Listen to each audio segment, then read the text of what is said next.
से पढ़ा दिल्ली का नाम दिल्ली, इससे जुड़ी कहानी जान चौंक जाएंगे आप। दिल्ली आज जिस स्वरूप में है वैसी पहले कभी नहीं थी। दिल्ली सहस्त्राब्दियों पुराना शहर है।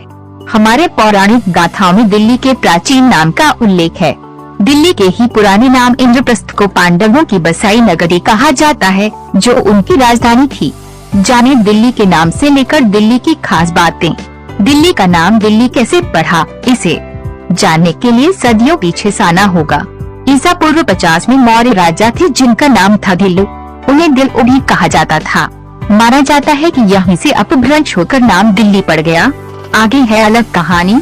कुछ इतिहासकार कहते हैं कि तुम्र वंश के एक राजा धर ने इलाके का नाम ढीली रख दिया था, क्योंकि किले के अंदर लोहे का खंभा ढीला था और उसे बदला गया था। ये ढीली शब्द बाद में दिल्ली हो गया।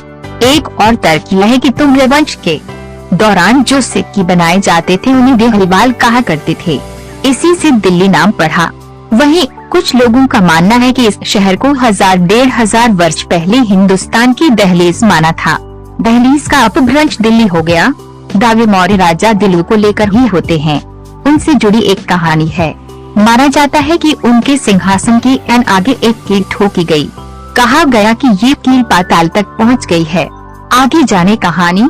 ज्योतिषियों ने भविष्यवाणी की कि जब तक ये कील है तब तक साम्राज्य कायम रहेगा। कील काफी छोटी थी, इसलिए राजा को शक हुआ। उन्होंने कील उखड़वा ली। बाद में ये दोबारा गाड़ी गई, लेकिन फिर वह मजबूती से नहीं धंसी और ढीली रह गई। तब से कहावत बनी कि किल्ली तो ढिल्ली भई। कहावत मशहूर होती गई और किल्ली, ढिल्ली और दिल्ली मिलाकर दिल्ली बन गया। महाराज पृथ्वीराज चौहान के दरबारी कवि चंद्र बरदाई की हिंदी रचना पृथ्वीराज रासो में तोमर राजा अनंगपाल को दिल्ली का संस्थापक बताया गया है। ऐसा माना जाता है कि उन्होंने ही लालकोट का निर्माण करवाया था और महरौली के गुप्तकालीन लौह स्तंभ को दिल्ली लाया। दिल्ली में तुगलक का शासनकाल 901-200 ईस्वी तक माना जाता है। दिल्ली या दिल्ली का शब्द का प्रयोग सर्वप्रथम उदयपुर में प्राप्त शिलालेखों पर पाया गया। इस शिलालेख का समय 1170 ईस्वी निर्धारित किया गया। महाराज पृथ्वीराज चौहान को दिल्ली का अंतिम हिंदू सम्राट माना जाता है। 1206 ईस्वी के बाद दिल्ली सल्तनत की राजधानी बनी।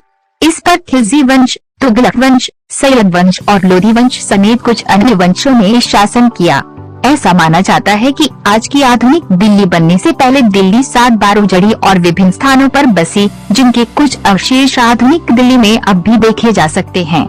दिल्ली के तत्कालीन शासकों ने इसके स्वरूप में कई बार परिवर्तन किया। इसके बाद आया मुगलों का शासन। मुगल बादशाह हुमायूं ने सरहिंद के निकट युद्ध में अफगानों को पराजित किया तथा बिना किसी विरोध के दिल्ली पर अधिकार कर लिया। हुमायूं की मृत्यु के बाद हेमू विक्रमादित्य के नेतृत्व में अफगानों ने मुगल सेना को पराजित कर आगरा व दिल्ली पर पुनः अधिकार कर लिया। मुगल बादशाह अकबर ने अपनी राजधानी को दिल्ली से आगरा स्थानांतरित कर दिया। अकबर के पोते शाहजहां 1628-1678 ने 17वीं सदी के मध्य में इसे 7वीं बार बसाया, जिसे शाहजहानाबाद के नाम से पुकारा गया। शाहजहानाबाद को आम बोलचाल की भाषा में पुराना शहर या पुरानी दिल्ली कहा जाता है। पुरानी दिल्ली 1638 के बाद मुगल सम्राटों की राजधानी रही।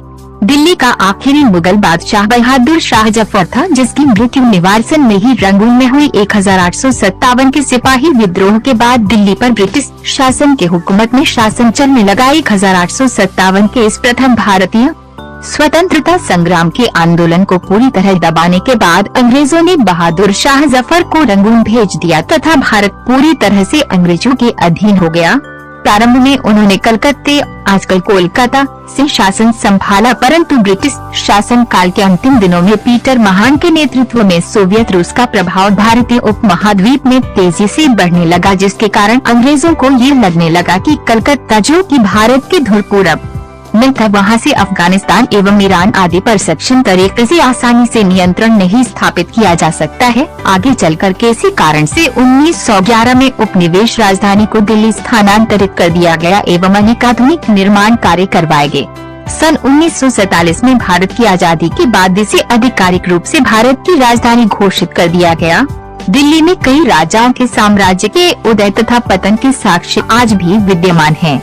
सच्चे मायने में दिल्ली हमारे देश के भविष्य, भूतकाल एवं वर्तमान परिस्थितियों का नए मिश्रण है। तोमर शासकों में दिल्ली की स्थापना का श्रेय रंगपाल को जाता है। ऐसे और भी हिस्ट्री जनवरी में के लिए सब्सक्राइब करें हमारा चैनल करवी।